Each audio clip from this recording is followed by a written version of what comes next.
Today, let me start with a radical idea. We can solve the climate crisis. Let me tell you why. Sometime in 2020, we were actually introduced at the ICC to a young girl named Mayurika.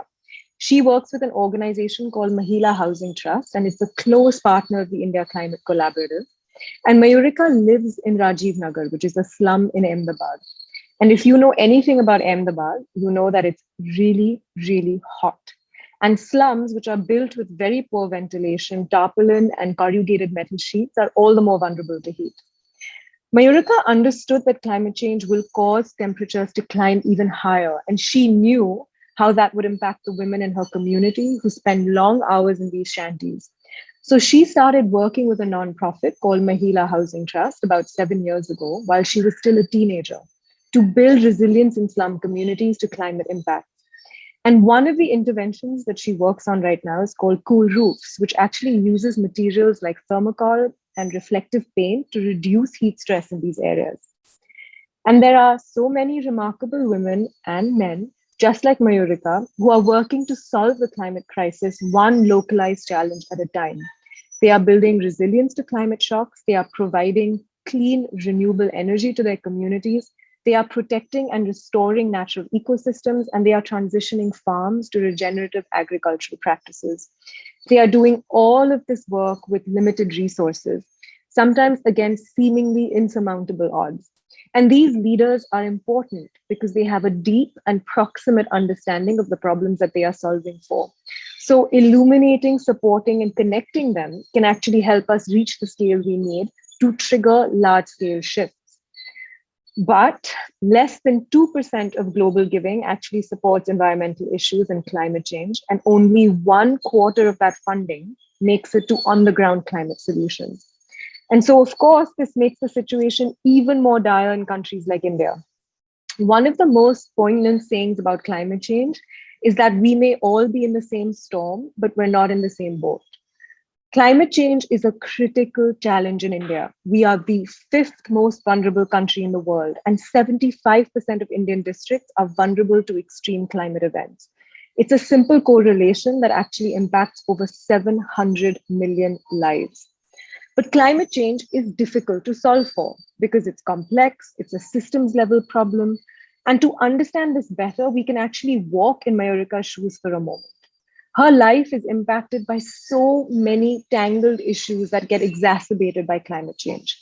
You have rising temperatures coupled with poor housing and inadequate social safety nets, and that leads to severe effects on health and productivity of vulnerable communities. So we can't solve for public health without solving for climate change, and we can't solve for climate change without solving for public health. We need to look at these problems as part of one whole and tackle interrelated challenges at the same time. In short, we need to address systems rather than symptoms. The good news is that we have most of the solutions we need to solve the climate crisis. But those solutions and the communities and leaders working to implement them need our support. And that is exactly what we do here at the ICC. So the ICC aims to identify critical sectors that need investment, that drive funding towards climate solutions in India. And we look to enable philanthropists and civil society actors to actually engage more effectively with climate action. And through this work, we're hoping to bring more funding to the climate space and to enable that funding to be used more effectively, to support businesses and communities to move towards a greener, more equitable, and a more climate resilient future. Funding is, of course, a critical part of enabling climate solutions to be developed and deployed at scale. The recent IPCC reports are actually a testament to this. According to the IPCC's Working Group 3 report, climate funding needs to increase by a factor of 3 to 6 for us to be able to achieve our global goals. Much of global funding flows towards mitigation or emissions reduction, and about 90% of funding towards adaptation is coming from public resources. So we clearly need an overhaul, and we need an all hands on deck approach to funding climate solutions. And let's zoom into India. Domestically, cumulative philanthropic spending on climate and adjacent sectors stands at 300 million USD. To put the deficit in context, Cyclone Amphan, a tropical cyclone that actually impacted Eastern India in May 2020, many of you will remember this, alone caused an economic loss of about 14 billion USD. So what's been holding philanthropy back from funding climate solutions in India? There are a number of factors that stand in the way of both private philanthropy and CSR in funding climate, and this actually includes a preference for projects with immediate outcomes. They prefer, or rather they have a focus on legacy sectors like health and education, and there are tremendous capacity side challenges in accepting large grants. CSR in particular is governed by rigid policy and reporting guidelines that can actually make it very difficult to invest in climate solutions, which often have longer gestation periods and a much higher degree of uncertainty. But we're beginning to see a marked shift in the ecosystem, pushed forward by the ambitious commitments of the Indian government and, of course, corporates.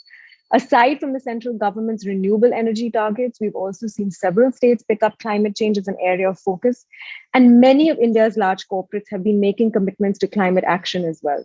So these shifts, coupled with a move by civil society organizations to be more climate aware, have actually led to a renewed interest from Indian philanthropy. And philanthropic contributions to climate and adjacent sectors such as environmental sustainability and rural development actually doubled between 2018 and 2020. Donors historically focused on other sectors such as healthcare and education, and they are now beginning to express concern about climate change. Traditionally, domestic philanthropies have always focused on adaptation adjacent sectors like water and agriculture, which is important because, as I mentioned at the start, most international funding coming to India is focused on mitigation. While we do see a natural connection between domestic philanthropy and adaptation, as well as the dire need for it, given that, of course, adaptation funding actually faces a severe deficit worldwide, especially in developing countries, it's critical to help domestic donors better understand mitigation. As the laws that govern foreign philanthropic funding are made more stringent, it's also critical for domestic donors to continue to invest more in climate. At the same time, we're seeing a new generation of philanthropists emerging through technology sector unicorns. They're bringing their learnings from the technology space into climate philanthropy. And we've seen a growing support for innovation-focused early-stage startups with the potential for significant climate impact, which carry associated technology risks. So for instance, ACT grants, a volunteer-led initiative by Indian entrepreneurs and venture capital funds, is actually raising 500 crore in seed capital for solutions to problems in multiple sectors, including the environment. The Kamath brothers, founders of the brokerage firm Zerodha, have recently launched the Rain Matter Foundation, and they've committed over $100 million over the next few years to fund entrepreneurs and organizations working on climate solutions.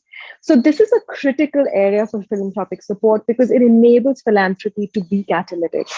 These are, high-risk, early-stage startups that are not likely to be funded by the public or private sectors, but they become more successful with early-stage grant funding, and philanthropy can unlock much larger pools of finance through the private sector that can take these solutions to scale. With the recent boom in unicorn startups, we have about 42 Indian startups that achieved unicorn status in 2021. We can actually expect more and more successful founders to engage with climate philanthropy in this way. But what about corporate climate action in India? India has one of the highest number of corporates with climate commitments. As of November 2021, 64 Indian companies have signed up for the Science Based Targets Initiative. India is now the leader from emerging economies for having the maximum number of companies committing to the SBTIs. And globally, it stands at the 6th position. In addition, we've seen an increase in disclosures related to climate and environment, with SEBI actually releasing a more detailed framework for such disclosures in the form of business responsibility and sustainability reporting for these listed entities. Businesses are also increasingly putting an internal price on carbon to meet their climate targets, with 19 already pricing carbon in 2019. And we have 23 more planning to do so in the next 2 years, according to the Carbon Disclosure Project. And large conglomerates such as the Mahindra Group and Reliance Industries have announced ambitious carbon neutrality targets. And we've seen many conglomerates begin to invest in low carbon technologies like green hydrogen and low carbon steel. So corporate climate commitments are also translating into their CSRs, and they're spending more on climate and adjacent sectors, aligning their CSR grant making with overall organizational climate strategies. According to the ICC's analysis of top 10 private CSRs, spending on climate adjacent sectors has actually grown faster than other sectors since 2014, 2015. So companies are now increasing focus on initiatives in sectors such as sustainable agriculture and rural development. So a good example, for instance, is ITC's Sustainable Agriculture Practices Program, and it's actually designed to assist small farmers to cope with the challenges of erratic rainfall and poor soil health. HCL Foundation is another great example. Under its village electrification intervention, it works for the alleviation of energy poverty and holistic development of rural communities by making reliable and clean electricity available to habitations and public institutions. Given that the parent companies of 41 of CSR Journal's top 50 private CSRs have committed to climate initiatives such as the Science-Based Targets and RE100, just to name a few, we can actually expect CSR funding for climate to increase further in the future. And at the ICC, we do believe that we are at the cusp of a global shift towards a new model for development and business. And India is actually a large part of that transition. However, although progress is underway, we still have a long way to go.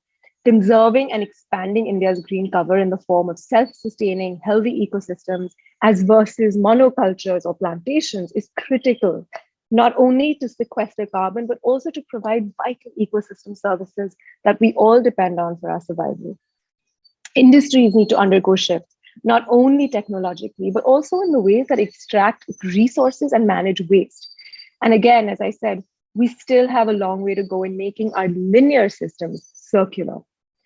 This is exactly where mid-career professionals can really play a crucial role in building innovative solutions across their disciplines. There's no unique career path when it comes to climate change. You don't need to drop what you're doing or push aside your other passions to build a green career.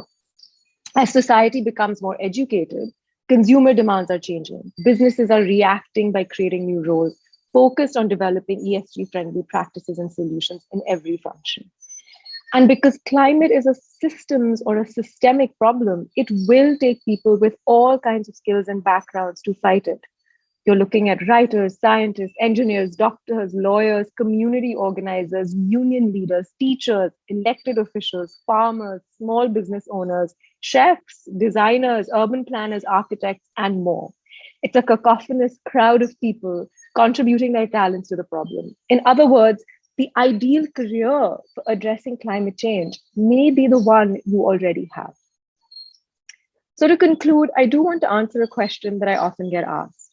Why am I so optimistic about our ability in the end to put a stop to the climate crisis? And the truth is, I really have no reason to be so, not really. I faced a lot of tragedy in my life. Many of us who do the work we do are here before you today because we've witnessed injustice in the world around us and very often in our own lives. We've lost something or someone we care about. We've felt lost ourselves. But there's also something that we've connected with beyond ourselves, our own particular pain. You know, what's brought me home throughout my life is the immense beauty of this planet that we live on. I first visited an Indian jungle when I was 3 years old, and I learned to fish before I could walk. I learned the healing power of this earth we share very, very early on in my life. And it taught me about the nature of interbeing, the knowledge that we are not separate selves, we are interconnected. And that really is the nature of life. You know, my nature, nature's nature, I am, we are, we're all part of nature. You know, the Buddha said once that we are a sacred forest. And I think he knew we were part of a larger system long before we did. And this actually couldn't be truer than what we've witnessed over these last few years, especially during the pandemic. When the systems around us that we had built had failed us, it was ordinary people like us, communities, organizations on the ground that stepped up and stepped forward to help each other. And we owe it to them to build systems that serve them better, that aid them in their efforts to build a better world. We built the ICC to do just that, to fix the system. And we do hope that you will join us in creating that new vision for the future.